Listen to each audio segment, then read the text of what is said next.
Assim, os povos indígenas hoje, eles têm uma luta que é uma luta nacional.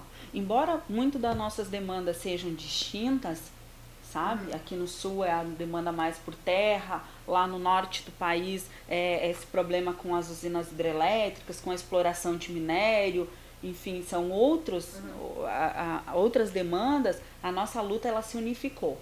Tá? Hoje nós temos no nosso país uma luta dos povos indígenas única.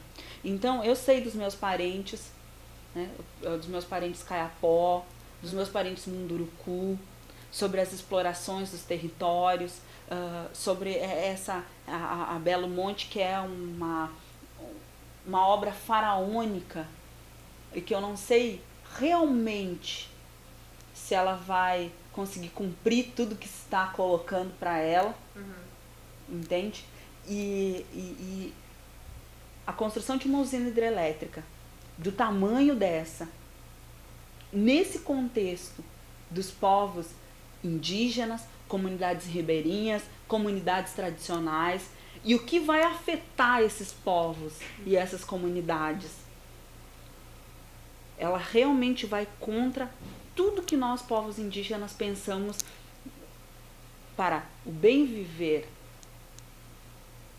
para o existir. A partir do momento em que o governo brasileiro não consegue respeitar essas diferenças que há nesse espaço e coloca neles uma imposição, coloca para eles essa imposição dessa obra desse tamanho, com tantas perdas de biodiversidade, de cultura, sabe? Em que vai incidir a usina de Belo Monte, eu vejo que é um governo que não governa para todos. É um governo que governa ainda por uma minoria elitista.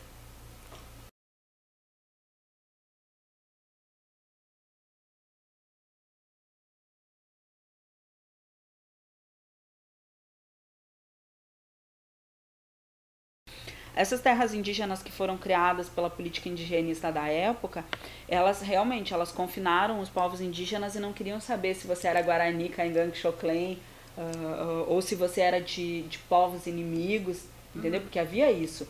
Haviam clãs inimigos e que foram parar dentro da mesma aldeia, né? Da mesma terra. E eu acho que atualmente não traz prejuízo. Eu acho que a gente aprendeu a conviver, há muitas trocas, muito do que os guaranis trouxeram para esse local foi apropriado pelo Caingangue e assim pelos outros, né, pelo Xoclen, enfim. Eu não acho que cause perda entre os povos indígenas. Eu acho que perda se causou quando eles fizeram o processo de confinamento.